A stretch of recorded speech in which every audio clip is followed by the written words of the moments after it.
Say 10 years from now, when you wake up on the 1st of January 2030, how do you want the world to look?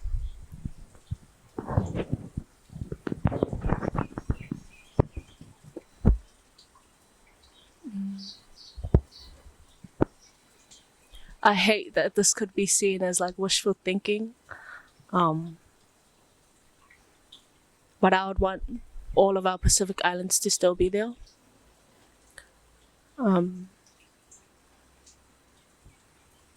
10 years from now,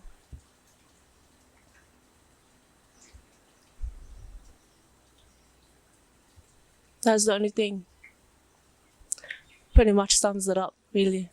Yeah. Hi, Philly. It's really lovely to meet you in person. I have learned a lot about you from seeing your work online.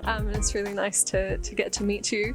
Would you like to introduce yourself? Talafalava, my name is Aigagalefili Fepulea'i-Tapua'i. People call me Philly. I'm 18 years old, Samoan born and raised in Mangere, South Auckland, from the villages of Fepulea'i and Sungungi in Sava'i, Samoa. Yeah.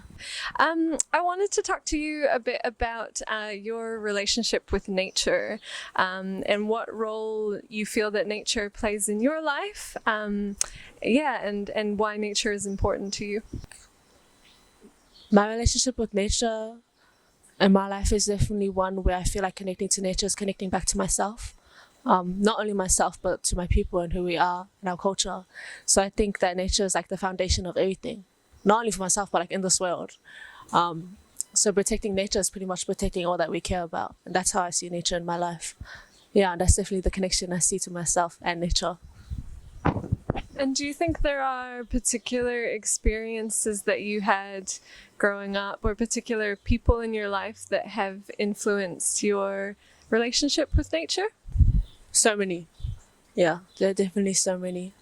I think the first would definitely be my ancestors and my heritage, relearning who we were before colonization and even what we do now in the islands post-colonization. There are things that definitely influenced me to stay in tune with our natural world.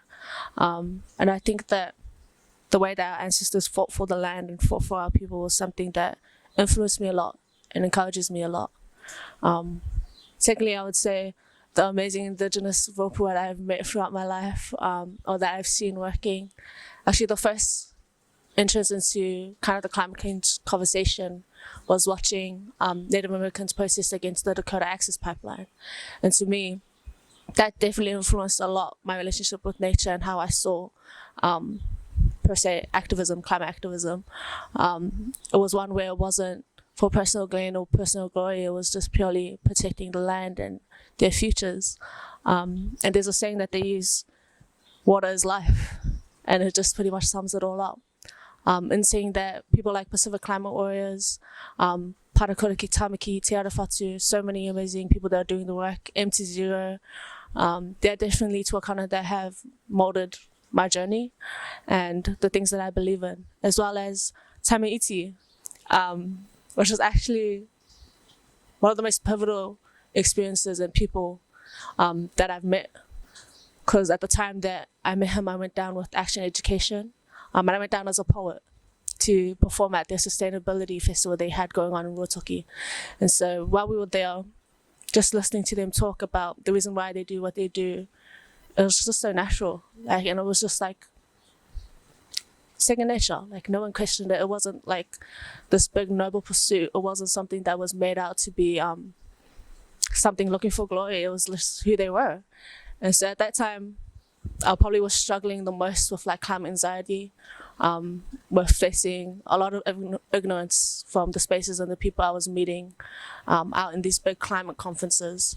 And so when I went down to Ruatoki, meeting an activist who literally dedicated his whole life, put so much on the line, sacrificed so much, and would do it all over again.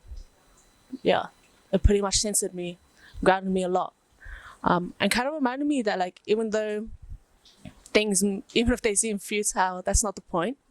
What we do is always worth fighting for, because it's not just about us. Like, I guess that's totally what it means to be an ancestor and a descendant at the same time. And so that's definitely a person and a place and time that I hold dear to me. And this may seem like a really random one, but it's a moment that I think about a lot. It must have been like a few years ago now, but if you're from Mangere, you'd know the place that I'm talking about.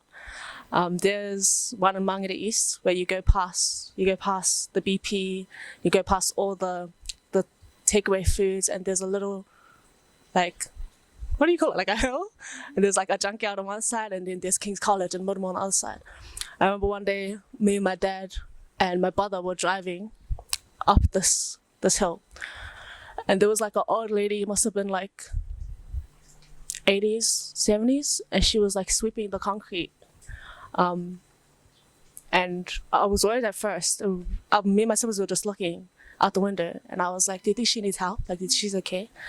And then my older brother was saying, oh no, like I've seen her, like I've stopped to talk to her a few times, and she's not like in danger or anything. She just comes out and she cleans the road. And I was just sitting there for a long time thinking about, like, I couldn't get this image of like this old lady cleaning up the road, not because anyone was telling her to, just because that's what she thought she should do, with like one broom, like this whole strip. And it just stuck in my mind for a long time, because I think when a lot of people think of climate action and what it looks like, that's not the image that comes to them, especially where we're from. A lot of people look at that and think, wow, that's climate action. But to me at that time, I was like, damn, that's exactly what it is. Yeah, so I think that lady, wherever she is, I don't know who she is, but that's definitely one person that I think about a lot when it comes to the stuff that we do. Thank you. It sounds from what you're saying that you see climate action as taking responsibility within your community. And do you remember, you also mentioned the Dakota Access Pipeline.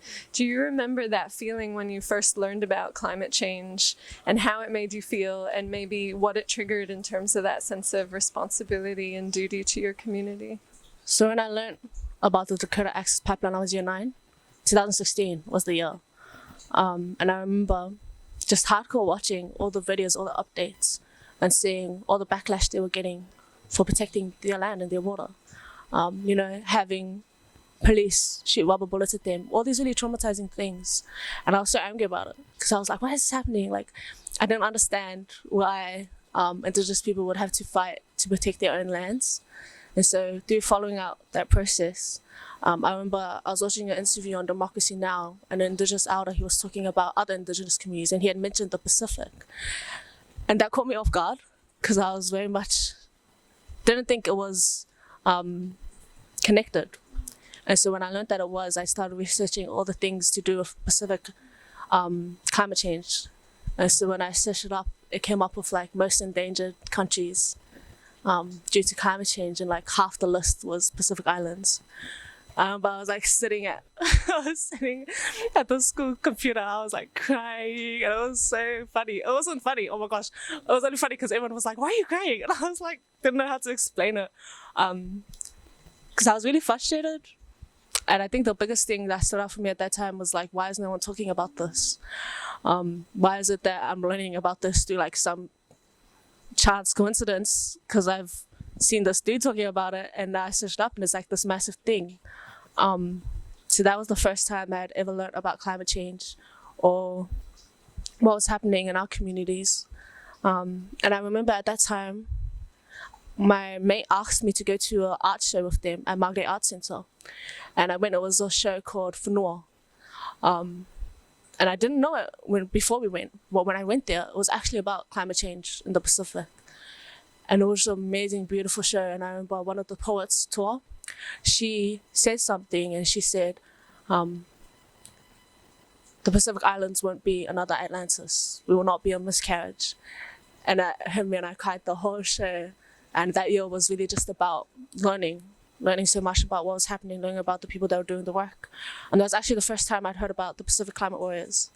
Yeah, and so that was the most uplifting thing, knowing that there were people that were doing the work and that cared.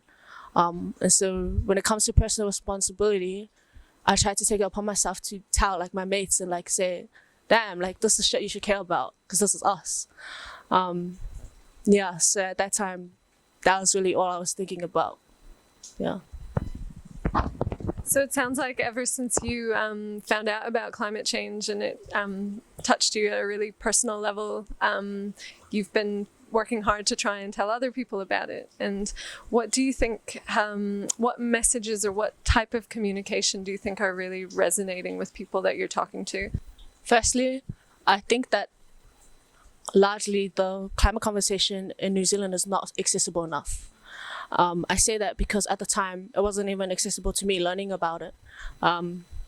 I say it because usually it's seen through a really scientific, economical lens, but the cultural side is completely left out because people don't acknowledge what's happening in the Pacific enough when it comes to these issues.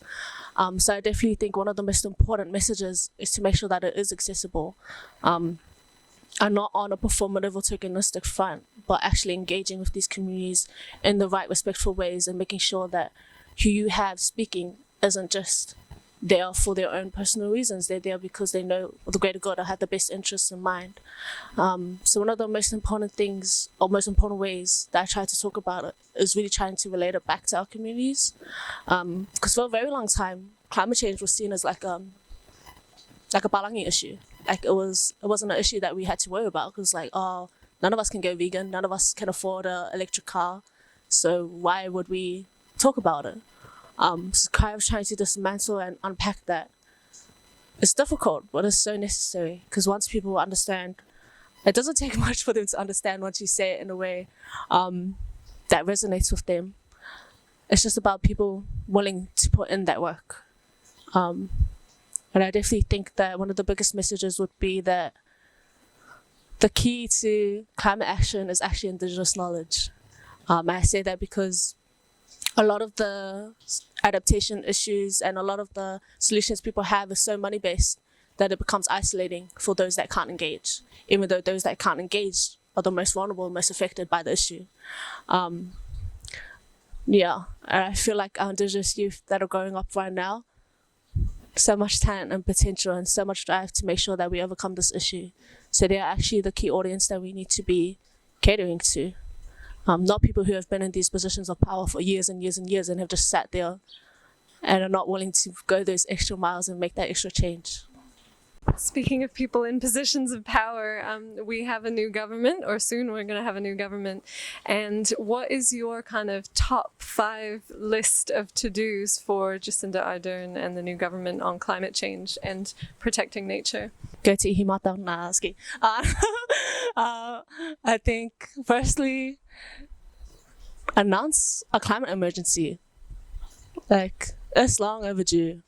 I say that because to fix COVID, you have to acknowledge that it is a climate issue and that climate change has had a massive part to play in the way that COVID has affected all the countries in the world.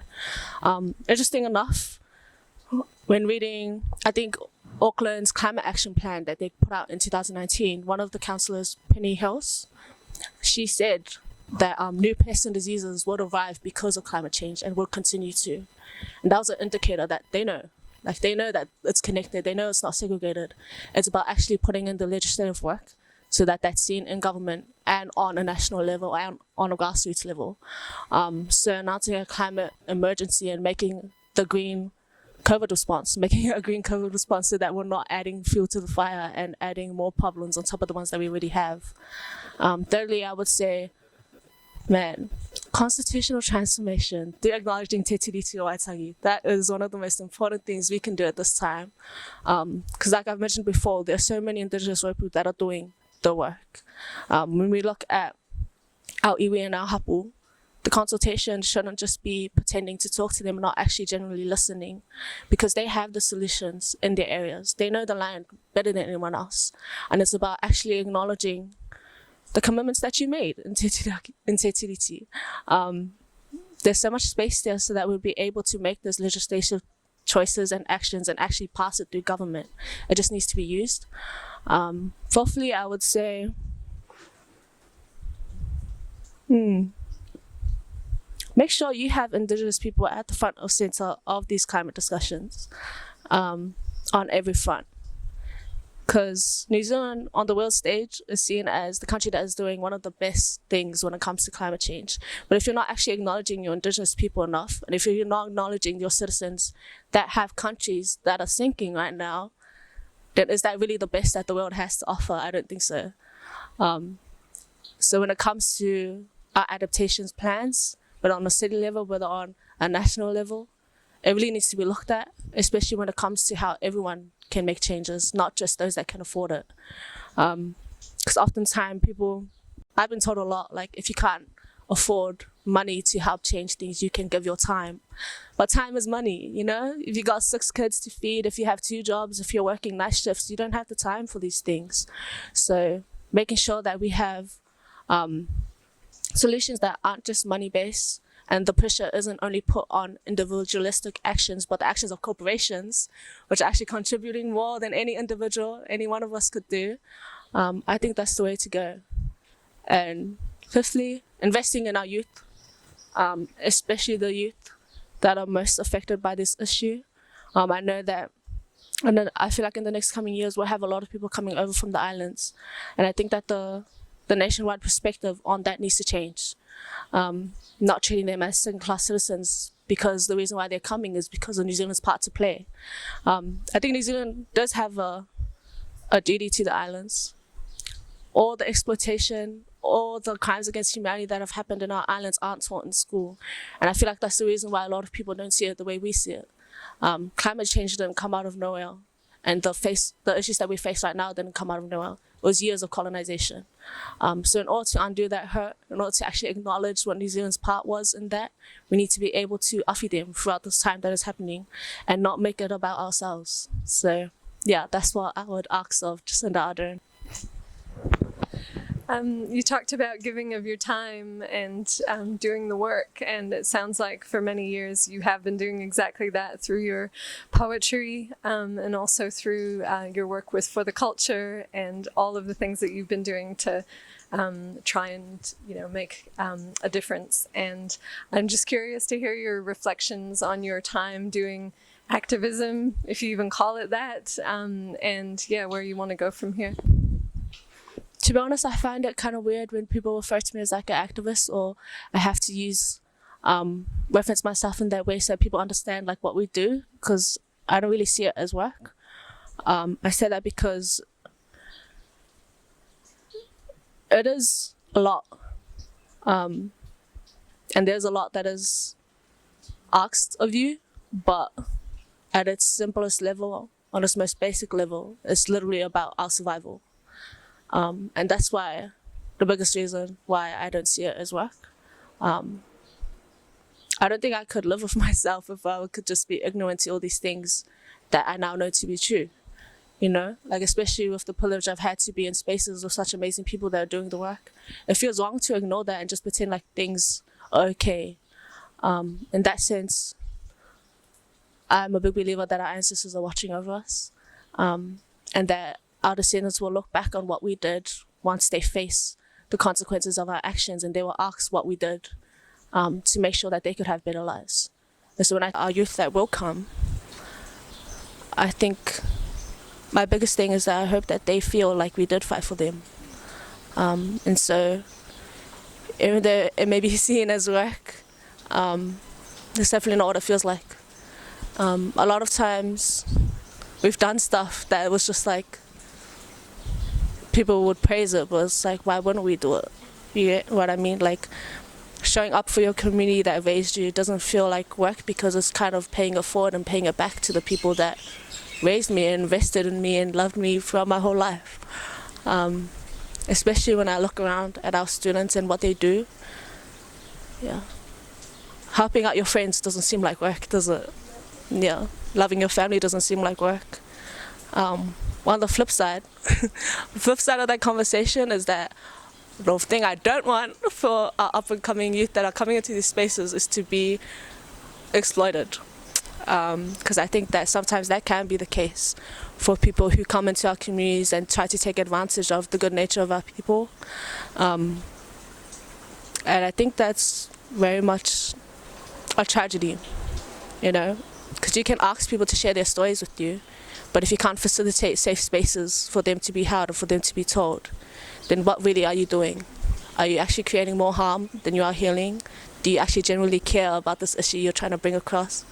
I think those are really important questions people need to ask themselves before they approach our youth.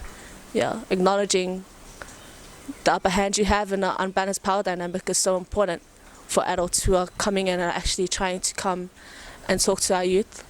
I think that's something that I've had to navigate a lot throughout this time, trying to suss out who actually cares and who's actually just there for the scoop. And it's weird having people treat our lives like it's a scoop, but yeah, that's something that I don't wish upon any young person. And that's definitely one of the reasons why I do what I do, trying to facilitate safe spaces within 40K. Even the way 40K started was not like polished or clean at all. It was like literally a bunch of high school kids meeting up in a McDonald's and like saying, oh, what can we do?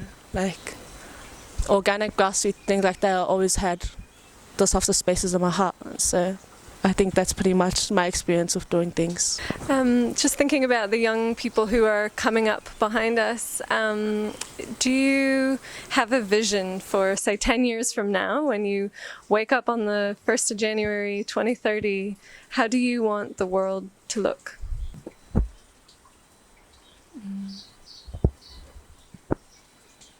I hate that this could be seen as like wishful thinking. But I would want all of our Pacific Islands to still be there. 10 years from now,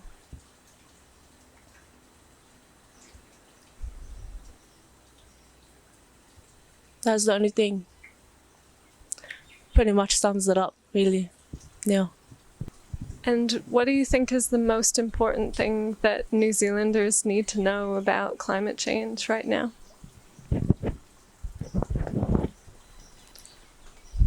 Your ignorance will cost people their lives. It's as simple as that. And I think learning about climate change, wherever you are, whoever you are, it's in your best interest. It really is. There's so much I could say, but also I think it's important that the public know to hold accountable the politicians who have the power to make choices. Even though politics may seem like this faraway concept, like I said, it's our lived experiences. It affects you in every way that you do things, whether you like it or not. So making sure that you're using whatever position of power or privilege you have to hold those politicians accountable is so important. Making sure you're acting with the most vulnerable people in mind is so important. And that's what I think New Zealand needs to understand, on top of acknowledging the exploitation of the Pacific Islands in the coming years. Because there's so much hurt there. And there's so much disconnect between that as well. You know, there have been comments that the Pacific Islands are leeches, that we will survive because we will pick the fruit of other countries. But we don't want to just survive, we want to live and we want to be happy, and that's what we deserve. And so I think it's important that people understand that and try to overcome that ignorance, because like I say, it will cost people's lives.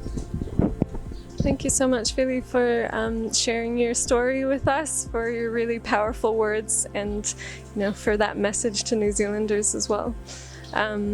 Is there anything else that you wanted to share? Shout out to 40K, shout out to For the Culture. Yeah. Thank you so much.